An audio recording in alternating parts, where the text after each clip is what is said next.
આ તો તમને પતંગ દોરા લેવાનો શોખ હે, અમને તો કોઈ આવો શોખ થયો જ નહીં. ઈ તો મોટા ભાઈ તમને શોખ ન હોય એટલે હું કાંઈ અમારે નહીં લેવાને, અમને શોખ ન હોય. લેને ભાઈ હવે ગાયો ઘા. લ્યો પકડો, હાલો દોરો લઈ લે. 5000 વાળનો દોરો આ સંક્રાંતે તો બૂમ પડાવી દેવાની છે. હાલો ભાઈ કરો હિસાબ. પતંગ ના થયા 1000 રૂપિયા, દોરા ના થયા 1500 રૂપિયા, 2500 રૂપિયા થયા. 2500 રૂપિયા ના હા થાય તો ખરા ને. હાલ્યો ભાઈ, આ તો આને શોખ હે એટલે, બાકી હું તો કોઈ પતંગ ઉડાડતો નથી. હાલે ફટાફટ મને અગાસી ઉપર જવા દે. કાલ રાતના મને મારા ભાઈએ છે ને પતંગનો દોરો લઈ દીધો હતો અને એ મેં આજ અગાસી ઉપર રાખ્યો. આજ તો આજુબાજુ વાળા એકની પતંગ નથી ઉડવા દેવી. કેમ મોટા ભાઈ હવારના પોરમાં તમે અગાસી ઉપર? તો મારી હવામાં 6 વાગે નીંદર ઉડી ગઈ ને આ બધી પતંગો જોતો તો ને, તો મને એમ થયું કે લાવ ને એકાદી હું ચગાવું. તો શું તમારાથી એકે પતંગ ઉડી કે નહીં? એક નહીં, તારી બધી પતંગ ઉડાડી નાખી.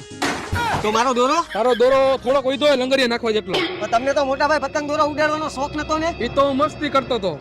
હેપી ઉત્તરાયણ બધાયને. મારી ઉત્તરાયણની તો પથારી ફેરવી નાખી તમે.